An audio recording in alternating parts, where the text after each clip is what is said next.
Saudações, pessoal. Meu nome é Luciano Azevedo Duarte e agora eu tenho um canal no YouTube para falar de anatomia humana. Sou professor de anatomia humana há 16 anos, na verdade 15 e meio, né? Em agosto eu completo 16 anos, agosto de 2020, e criei esse canal para estreitar as relações com os meus amigos, com os estudantes, com ex-alunos e com gente que eu não conheço ainda e que queira fazer parte aí desse universo bacana que é o da anatomia humana, do estudo do conhecimento. Eu coloquei uma aula teste, pessoal, para vocês no canal do YouTube, mas agora vou fazer essa aula no seu, no seu tamanho integral, né? No seu todo. É a aula de introdução ao estudo de anatomia humana, voltada aí para os cursos da área de saúde.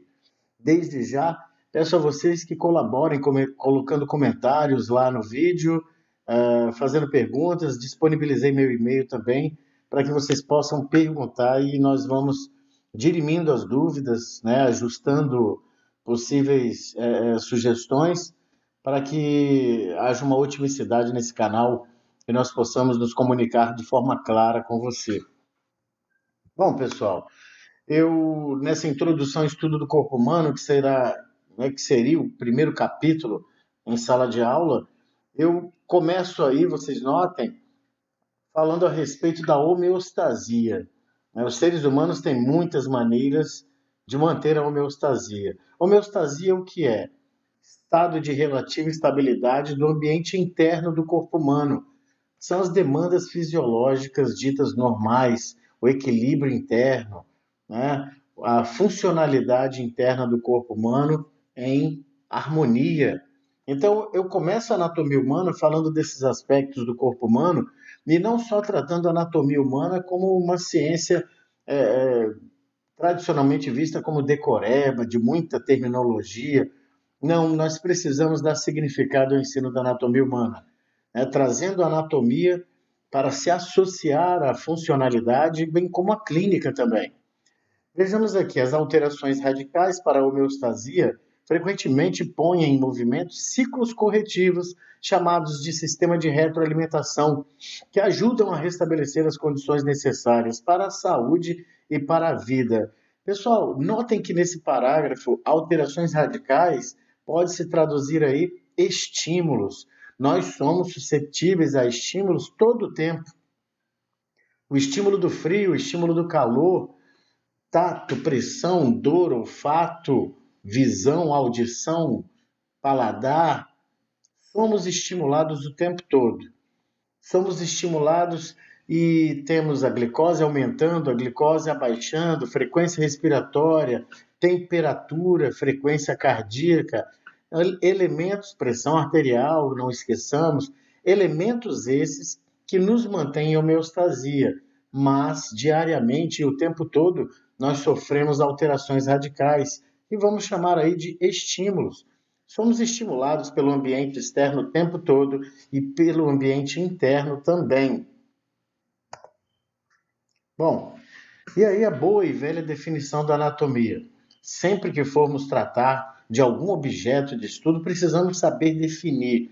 Conceituar e definir não é fácil. Contudo, vejam aí, a anatomia humana é a ciência que estuda as estruturas do corpo humano e suas relações. Achei essa definição, perdão, muito pertinente, tendo em vista que uma ciência que estuda as estruturas do corpo humano e suas relações. Veja bem, quando eu localizo o coração, eu falo assim para vocês: o coração localiza-se no interior da cavidade torácica, entre os pulmões, anteriormente à coluna vertebral, posteriormente ao externo, repouso parcialmente sobre o músculo diafragma, em uma área específica denominada mediastino médio. Veja bem, pessoal, eu falei do coração e falei de suas relações com a coluna vertebral, com os pulmões, com o mediastino médio, com o músculo diafragma, com o osso denominado externo. Então, essas relações é que marcam o significado do que seja anatomia humana, né? Nós sabemos exatamente onde um órgão está, do que ele é constituído e suas relações com as outras estruturas, porque isso nos ajudará em vários aspectos, dentre eles o exame físico, por exemplo. Bom, a anatomia, pessoal, foi estudada inicialmente por dissecação. Eu já não consigo mais, né, dentro das cargas horárias destinadas à disciplina de anatomia humana, colocar slides abordando os fatos históricos, o que é muito valioso. Porém, nós colocamos aqui, fazemos alguns comentários, né? Porque a anatomia humana foi inicialmente estudada por dissecação. E não há, meus amigos, método melhor de estudo da anatomia do que a dissecação. Quando os senhores estiverem frente a uma oportunidade de fazer um curso de dissecação em cadáveres, façam, porque é extremamente valioso para o estudo da anatomia humana. Aprender em boneco de plástico, em softwares, são aprendizados que nós julgamos complementares e são muito válidos. Contudo, é indispensável o uso do cadáver para o estudo da anatomia humana. E aproveitando o ensejo, nunca é prescindível que falemos da ética, do comportamento adequado e da moral frente ao corpo humano, frente aos remanescentes corpóreos. Seja um osso, uma patela que for, por menor que seja, é parte de um corpo humano. E pensamos, o corpo humano tem dignidade sem vida, mesmo sem vida, aquele corpo humano tem dignidade. Enfim, dissecação não é simplesmente sair cortando cadáver. Há técnicas para isso, há fontes bibliográficas que nos ensinam as técnicas para dissecar. Veja aí a definição. Separação cuidadosa pela secção das estruturas do corpo humano para estudar suas relações. Secção quer dizer corte. Então, nós vamos separando cuidadosamente a pele da tela subcutânea, das fáscias musculares, dos músculos, e separamos músculos e encontramos as artérias, encontramos as veias, assim podemos verificar o trajeto desses vasos sanguíneos, verificar o posicionamento de linfonodos tão esquecidos no momento da dissecação, ver a posição de um órgão. É claro que no cadáver haverá uma diferença, tendo em vista que este, obviamente, está morto e então há alguma alteração, né, de posicionamento de órgãos, mas ele apresenta os órgãos in situ, né, no sítio, no local, e aí podemos ter a dimensão maravilhosa do que é uma cavidade torácica, uma cavidade abdominopélvica, né, uma cavidade nasal, enfim, por meio de secções cuidadosas, respeitando os trajetos, respeitando a anatomia humana, nós temos um estudo realmente substancial. Eu gosto dessa frase que está embaixo, pessoal, que é a estrutura de uma parte do corpo humano permite a execução de determinadas funções.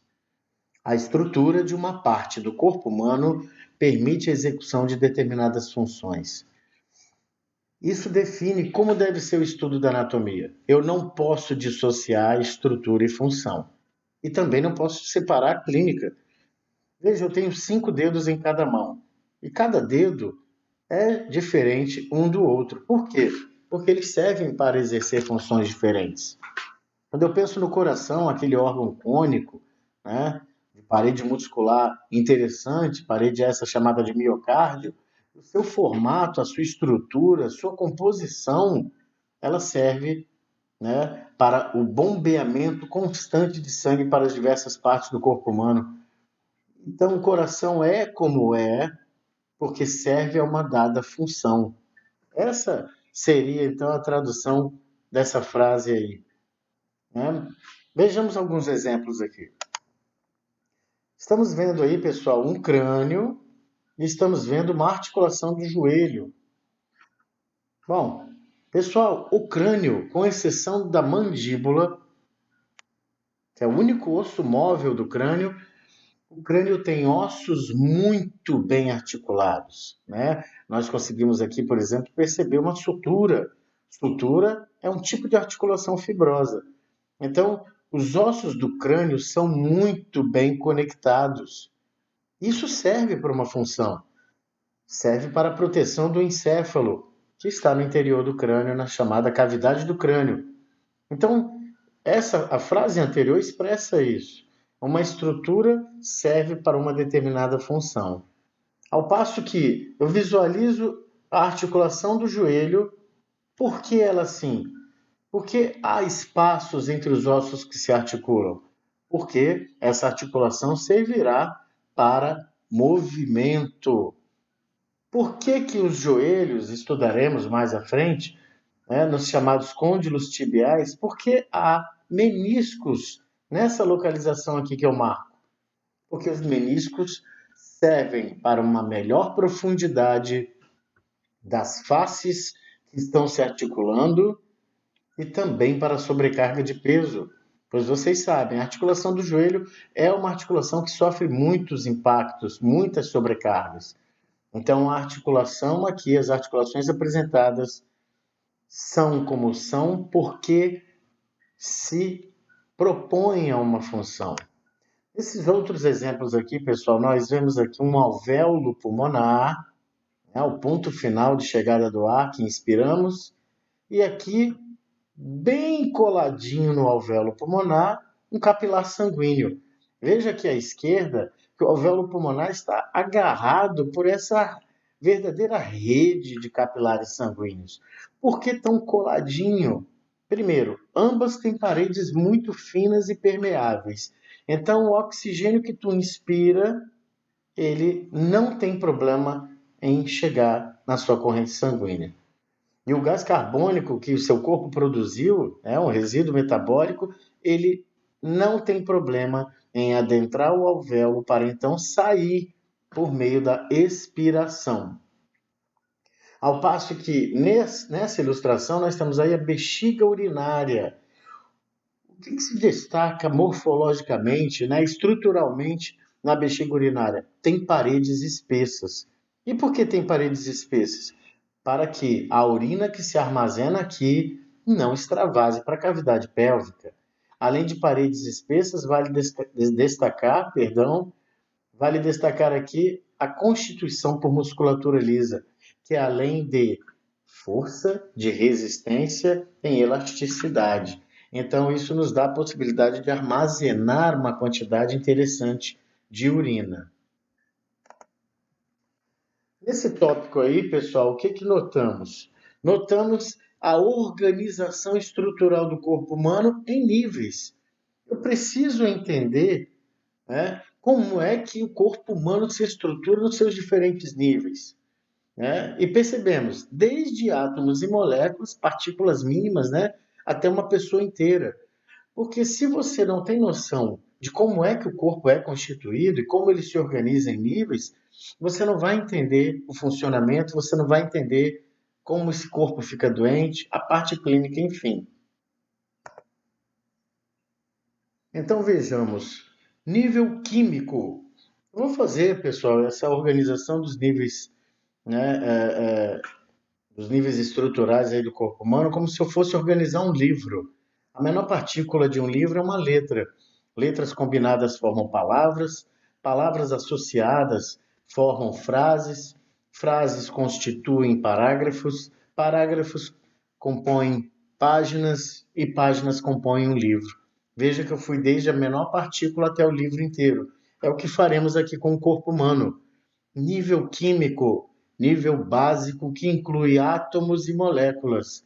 Pessoal, quando nós falamos básico, que não se signifique banal, simples. Básico é a base. Não há uma edificação forte se não há uma base forte. Então, o nível básico inclui átomos e moléculas. Você sabe o que é um átomo? Você sabe o que é uma molécula? Certos átomos são essenciais para a manutenção da vida. Você consegue citar alguns? Oxigênio, nitrogênio, hidrogênio, carbono, potássio, sódio. Existe uma infinidade de átomos, muitos deles essenciais para a manutenção da nossa vida. E moléculas? Duas moléculas conhecidas encontradas no corpo, ácido desoxirribonucleico, que é o patrão da célula, e glicose. Experimentou já ficar com a glicose alta ou baixa? Não experimenta não. Mantenha a homeostasia. Vejam, pessoal, são elementos conhecidos do seu cotidiano e que às vezes você se desliga e se descuida e não sabe o que é um átomo e que é uma molécula.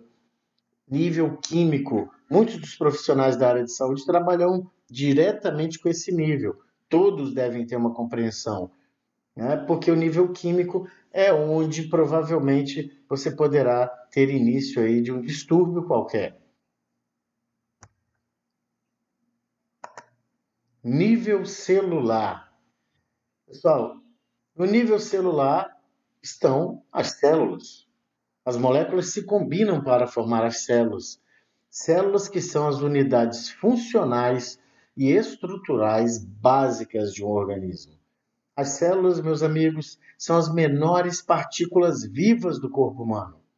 Entre os diversos tipos de células existentes no corpo humano, podemos destacar as células musculares, as células nervosas, as células epiteliais.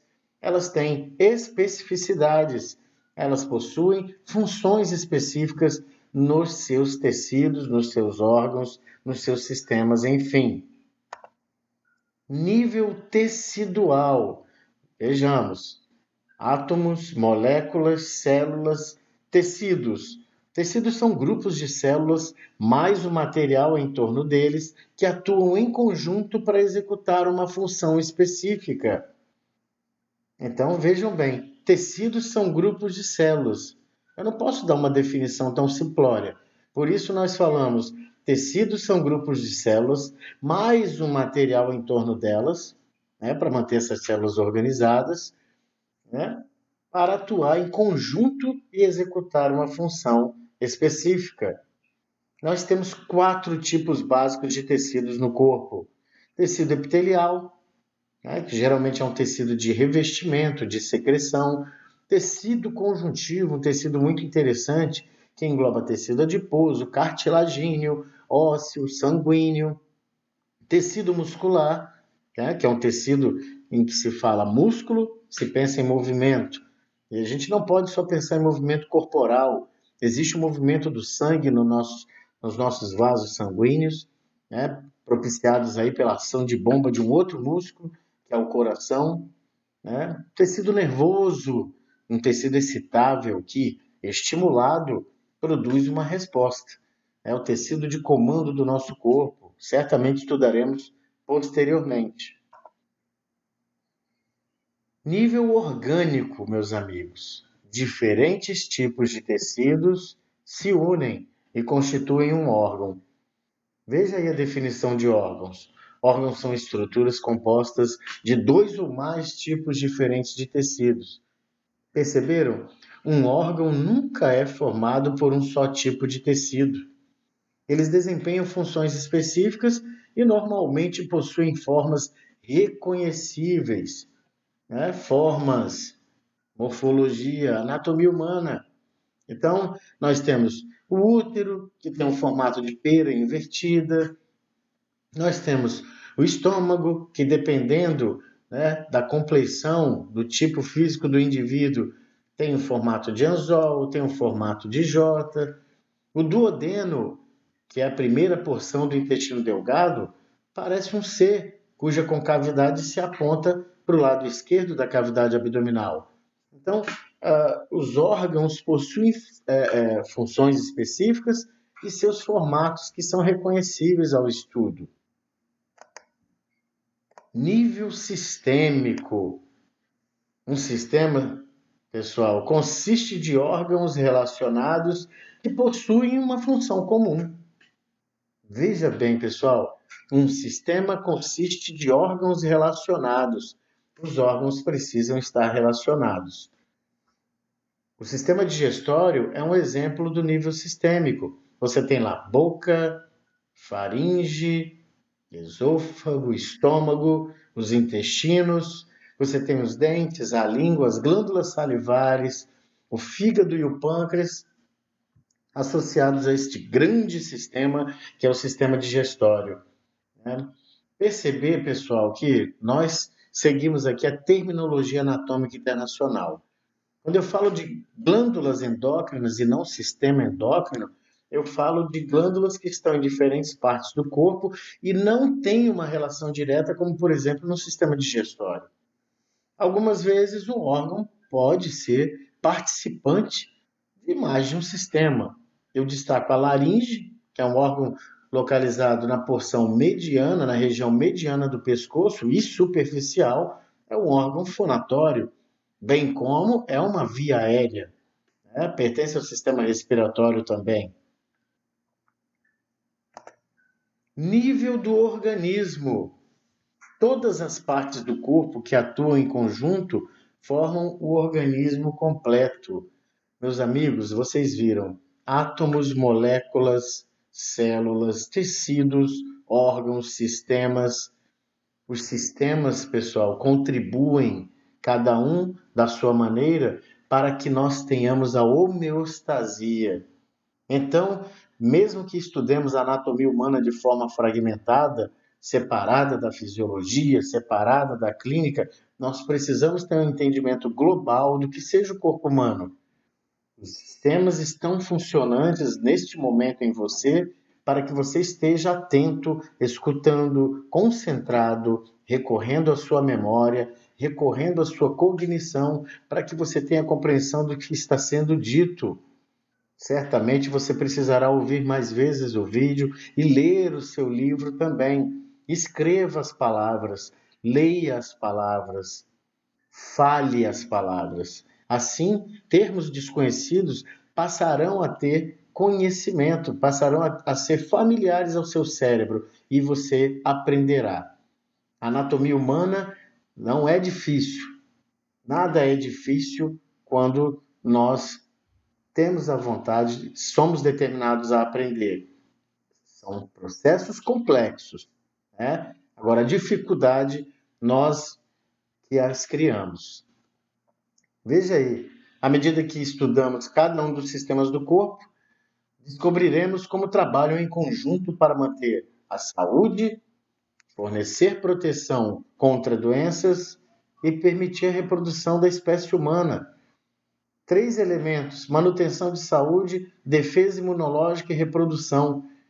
Então, a homeostasia se dá a partir desses 3 elementos. Por quê? Os sistemas precisam trabalhar em conjunto e trabalham, né? Trabalham.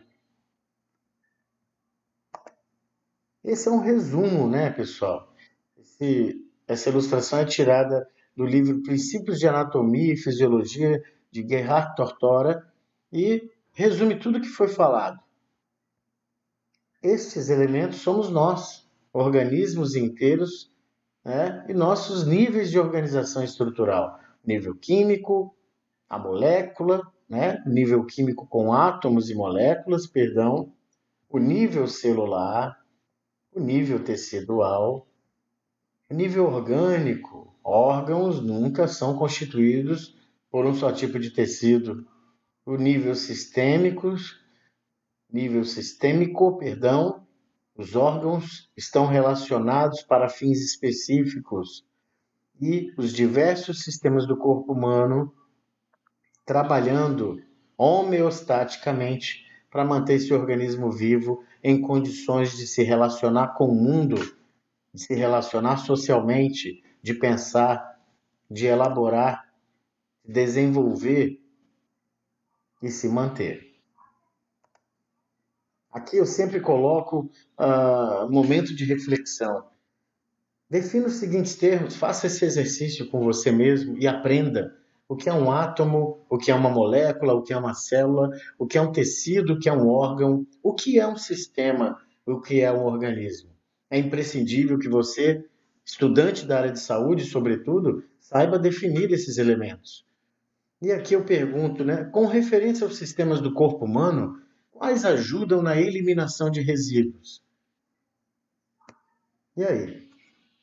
Faça esse exercício, deixe comentários embaixo do vídeo e nós vamos conversando. Ou envie e-mails, lucianoduarteanatomia@gmail.com. Pessoal, características, do organismo humano vivo. O objetivo aqui, pessoal, é nós sabermos definir os processos vitais importantes no corpo humano. Todos eles vocês conhecem. Contudo, nós precisamos reforçar para que o entendimento do corpo humano se dê. Notem que nesse capítulo, Introdução ao Estudo do Corpo Humano, eu priorizo bastante o entendimento básico do corpo humano para que possamos então avançar nos demais sistemas.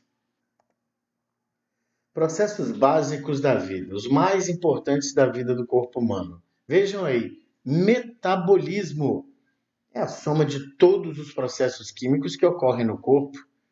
Uma fase do metabolismo é o catabolismo e a outra fase do metabolismo é o anabolismo. Então, o anabolismo trata-se da formação de substâncias químicas complexas a partir de componentes mais simples e menores, enquanto que o catabolismo é a formação de substâncias químicas mais simples a partir de componentes mais complexos e maiores. Então, no catabolismo, você tem a quebra, por exemplo, de um nutriente maior em partículas menores, para que depois você use essas partículas menores, né? Ou para uma reparação tecidual, né? Ou para uma substituição de estruturas mais velhas, enfim.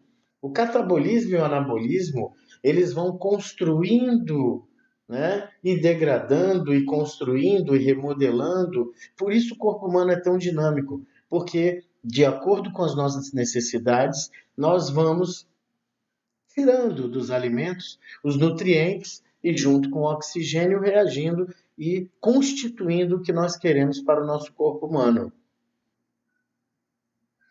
Um outro processo básico e importante da vida é a responsividade, que trata-se da capacidade do corpo humano de detectar e responder às alterações e responder aos estímulos, né? Imagine aí um semáforo. Você está no semáforo dentro do seu carro e o sinal está vermelho.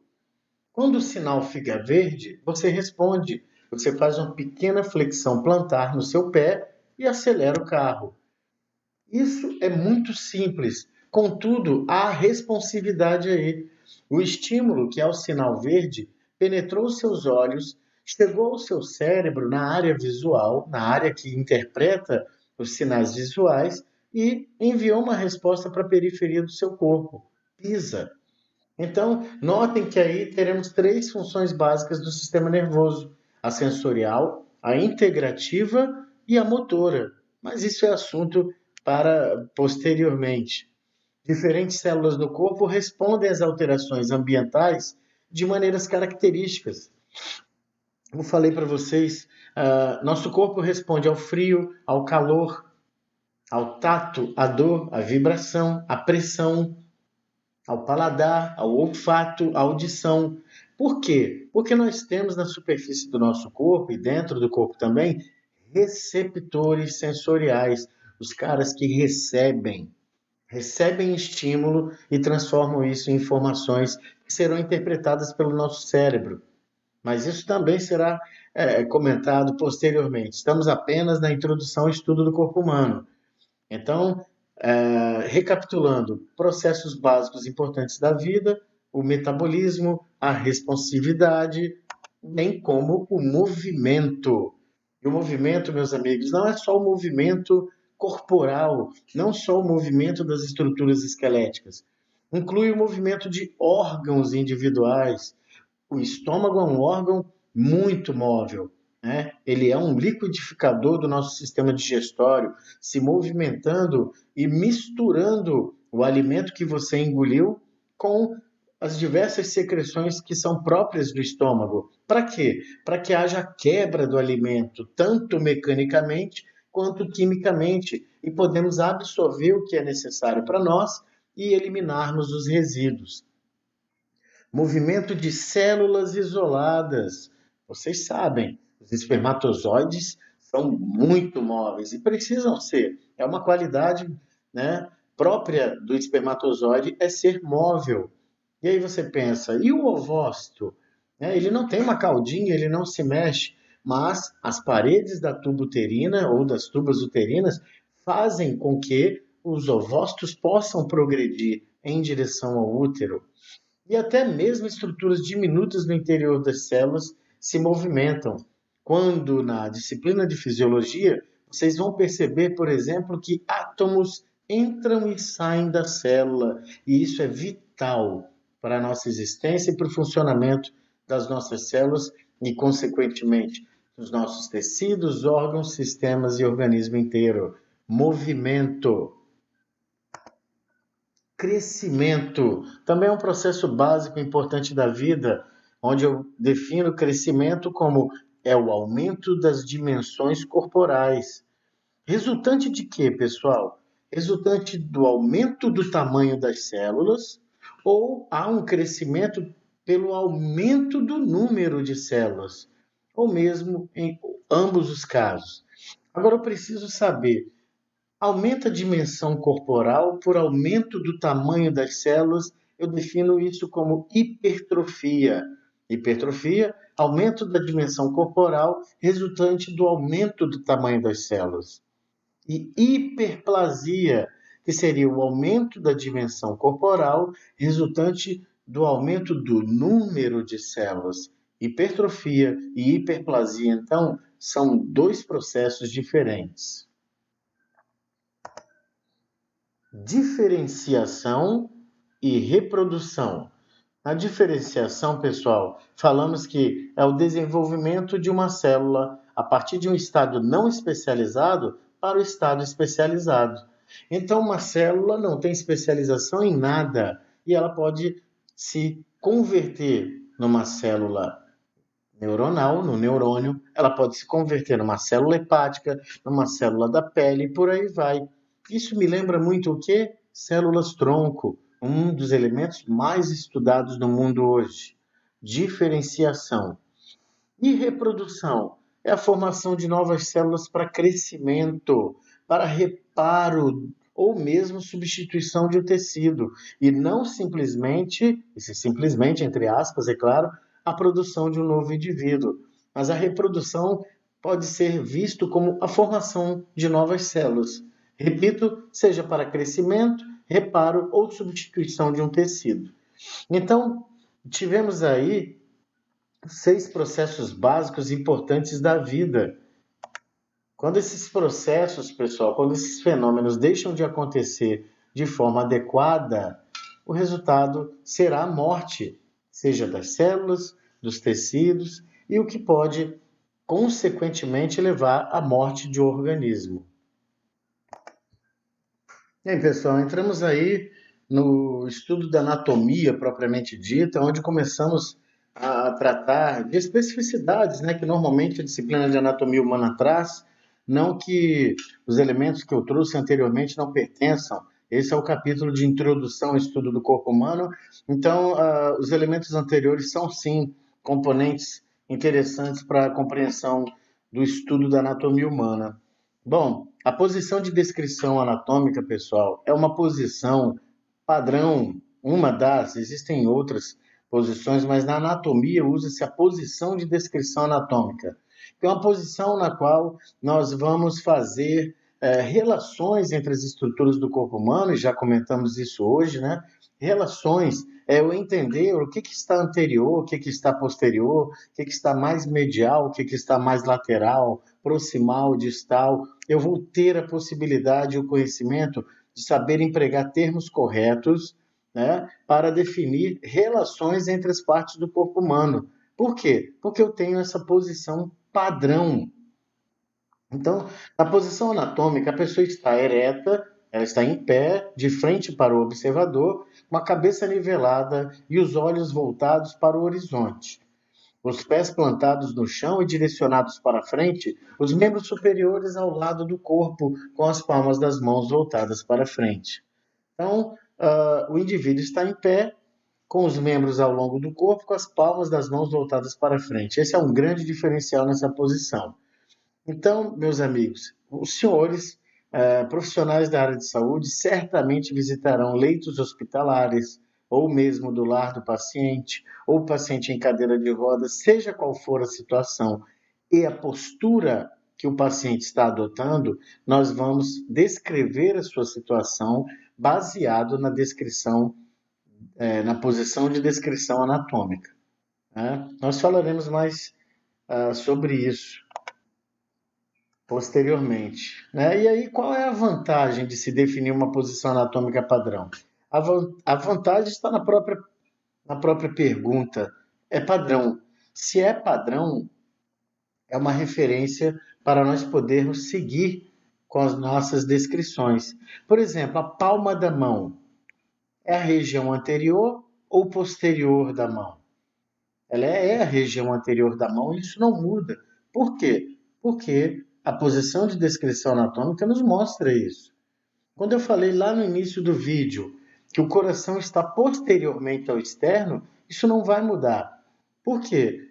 De acordo com a posição de descrição anatômica, o coração sempre estará posterior ao externo. Sempre entre aspas, né, pessoal? Porque nós vamos ver nos conceitos em anatomia humana que você pode ter variações anatômicas ou anomalias, e isso pode mudar a posição de um órgão, por exemplo. Porém, nós estamos conversando aqui a respeito da anatomia humana, entre aspas, normal. Divisão anatômica do corpo humano. Meus amigos, nós entramos de vez no estudo da anatomia humana e essa é uma parte importante porque nos introduz às terminologias. Já foi dito aqui, eu sigo a Terminologia Anatômica Internacional. É um documento produzido em 1998 e com publicação em 2001. E essa publicação é a que eu sigo, é a que é respeitada, né? Visitando o Congresso Brasileiro de Anatomia em 2018, agora em 2020 haverá outro. Nossa, eu participei de um debate em mesa redonda a respeito das dificuldades que nós encontramos em adotar essa terminologia. Há uma resistência quanto a isso. Mas aqui nós preconizamos a terminologia anatômica internacional e a empregaremos constantemente aqui. Bom, a divisão anatômica do corpo humano nós temos a cabeça, o pescoço, o tronco e os membros superiores e inferiores. E aí eu destaco algumas situações, né, pessoal? Como a fronte, né? A fronte que é o correspondente ao quê? Ao que vulgarmente chamamos de testa.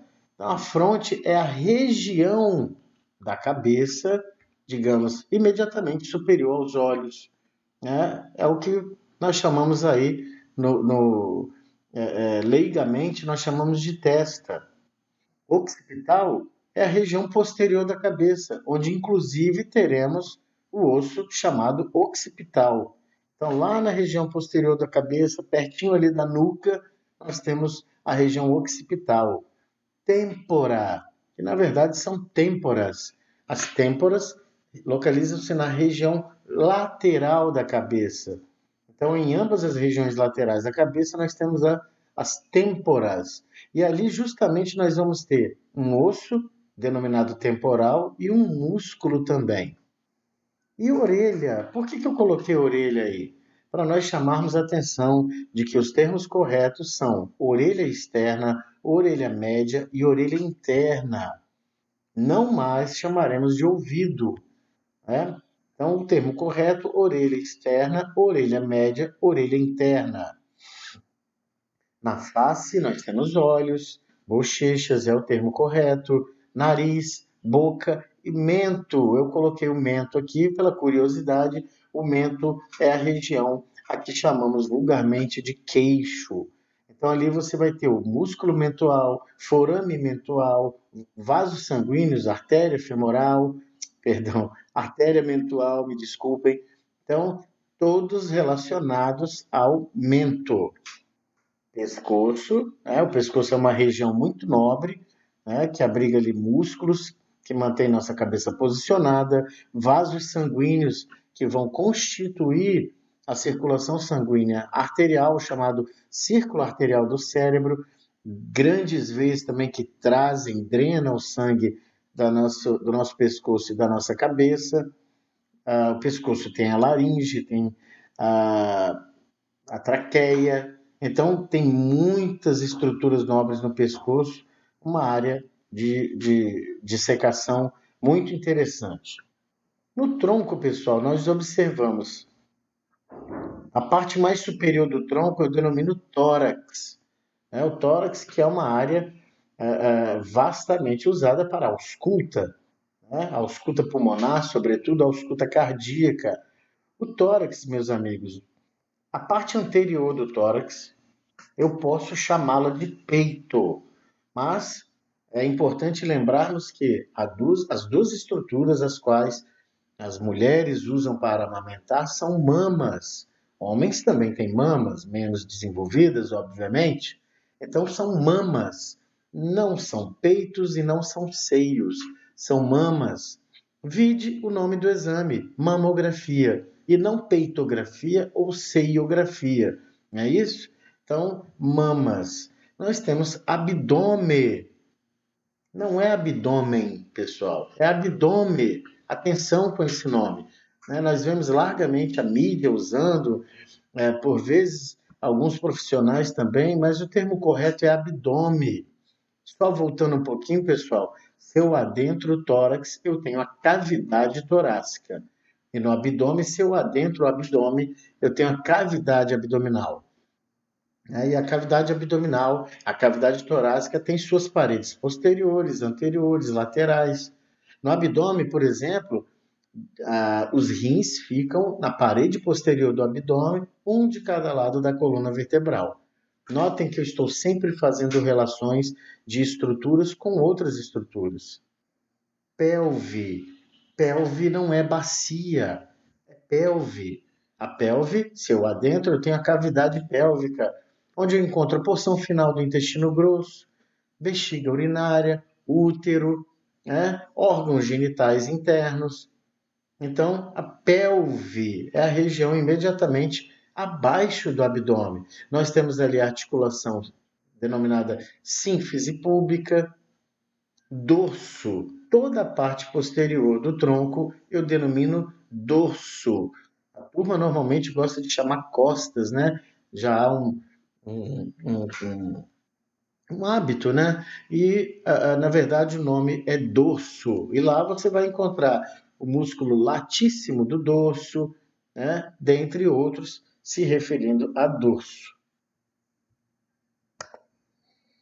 E os membros, meus amigos? Os membros nós temos os membros superiores e os membros inferiores. Eu destaco, meus amigos, o símbolo do membro superior. O símbolo do membro superior é constituído pelas escápulas, que são ossos triangulares, né, na parte posterior e superior do tórax, e as clavículas. Meus amigos, as escápulas e as clavículas formam um círculo. Se você olhar, né, com vista superior, se você olhar um esqueleto de cima para baixo, você vai ver que escápulas e clavículas constituem um círculo, claro, ali com a ajuda do externo anteriormente e a coluna vertebral parcialmente, né, na região posterior. Mas a atenção é redobrada para escápulas e clavículas, porque o símbolo serve para conectar o esqueleto apendicular do membro superior no esqueleto do tronco. E para quem for estudar a fisioterapia, educação física, esses cursos, a medicina, enfim, quem estudar ciências do movimento, né, saberá que os músculos da região do cíngulo do membro superior, bem como as articulações, são importantíssimas, tanto na gênese de lesões, como na reabilitação de lesões. E, é claro, na prevenção de lesões também, que aí vai envolver, sobretudo, o pessoal do esporte. Bom, após o símbolo do membro superior, nós aí destacamos partes, né, sempre fazendo jus à terminologia anatômica internacional. Então, nós temos axila, braço, cujo esqueleto é constituído pelo húmero, cotovelo, que é uma articulação muito estável, antebraço, cujo esqueleto é constituído pelo rádio e pela ulna, isso mesmo, ulna, U-L-N-A. Mão. A mão tem regiões do carpo e do metacarpo. Lembrem-se, pessoal, o carpo é constituído de 8 ossos, né? Veremos isso em outro momento. O metacarpo é constituído por 5 ossos. O nome do osso não é metacarpo, é primeiro metacarpal, segundo metacarpal, terceiro metacarpal, até o quinto metacarpal. Então, verifiquem, carpo e metacarpo são regiões da mão. Mão tem palma. A palma da mão é a região anterior da mão. E mão tem dorso, que é a parte posterior da mão. E mão, pessoal, obviamente tem dedos. Observar que são 5 dedos em cada mão, todo mundo sabe disso, né? E que esses dedos da mão eles podem ser chamados de primeiro, segundo, terceiro, quarto e quinto dedos da mão. Mas também esses dedos da mão eles têm nomes próprios. O primeiro dedo da mão eu denomino polegar. O segundo dedo da mão é o indicador. O terceiro dedo da mão é o dedo médio. O quarto dedo da mão é o dedo anular. O quinto dedo da mão é o dedo mínimo. Perceberam? Os nomes dos dedos, né, são próprios. Tu podes chamar de polegar, indicador, médio, anular e mínimo, ou primeiro, segundo, terceiro, quarto e quinto dedos da mão. Notar aí, pessoal, que sempre o polegar será o primeiro, o indicador o segundo e assim sucessivamente. E no membro inferior, meus amigos, nós temos o símbolo do membro inferior, com o mesmo objetivo do símbolo do membro superior. O símbolo do membro inferior é constituído pelos ossos do quadril e sacro.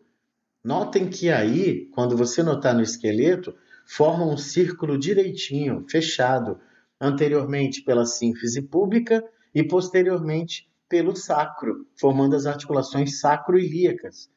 O símbolo do membro inferior, como eu disse, tem o mesmo objetivo do símbolo do membro superior: conectar o esqueleto apendicular do membro inferior no tronco.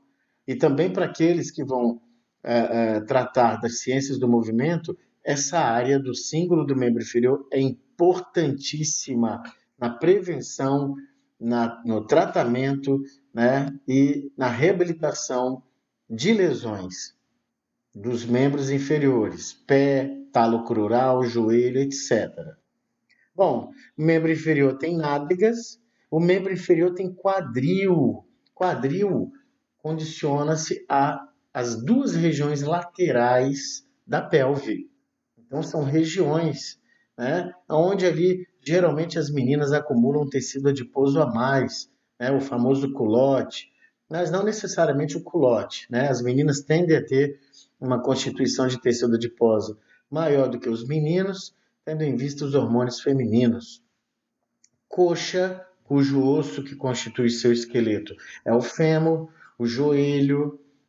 Região poplítea, o que é isso, Luciano? Região poplítea é a parte posterior do joelho, né? Então, na parte anterior, acompanha aí, você tem a patela. Se você for lá para a parte de trás, a parte posterior, chama-se região poplítea.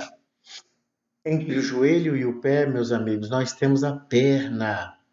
Perna. Normalmente se dá nome de perna a todo membro inferior. Isso está incorreto.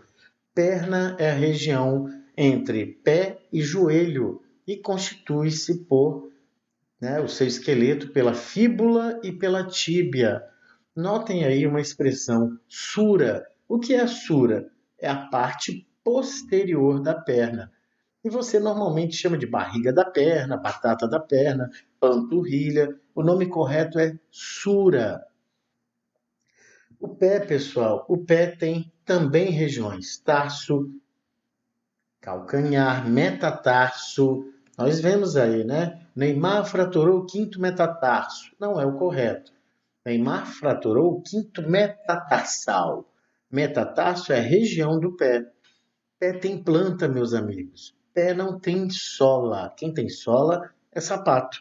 Pé tem planta, que é a sua região inferior, e a parte superior do pé eu chamo de dorso do pé. Quanto aos dedos do pé, pessoal, em número de 5, nós temos primeiro, segundo, terceiro, quarto e quinto dedos do pé. Contudo, quem tem nome próprio são o hálux, que é o primeiro dedo do pé, né, o famoso dedão do pé, o nome dele é hálux, H-A-L-U-X. E o quinto dedo do pé, que é o dedo mínimo. Só esses dois recebem nomes próprios. Pessoal, o primeiro momento do capítulo Introdução ao Estudo do Corpo Humano acabou. Mas vamos fazer outro vídeo para complementar esse capítulo. Coloque aí nos comentários a sua sugestão, a sua crítica, o seu elogio. Manda um e-mail para mim também, lucianoduarteanatomia@gmail.com.